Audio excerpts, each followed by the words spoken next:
సుఖమైనా దుఃఖమైనా మనం అనుభవించేది మనస్సుతో, శరీరంతో కాదు.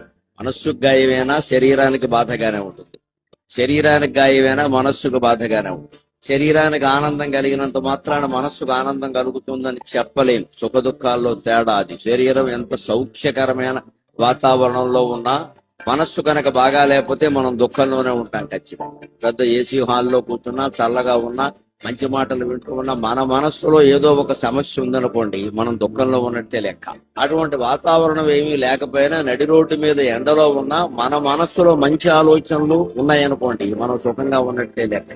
వెరసి మనిషి సుఖ దుఃఖాలకి మూల కారణం మనస్సు గాని శరీరం కాదు. అది తెలుసుకుంటే ఈవేళ ఉద్యోగస్తులందరూ చాలా సుఖంగా ఉంటారు. శరీరాన్ని సుఖపెట్టే ప్రయత్నం చేస్తున్నారు, మనస్సును ఆనందం పెట్టేసే ప్రయత్నం. మనస్సుకి విశ్రాంతిని కాదు, శరీరాన్ని శ్రమ పెట్టాలి.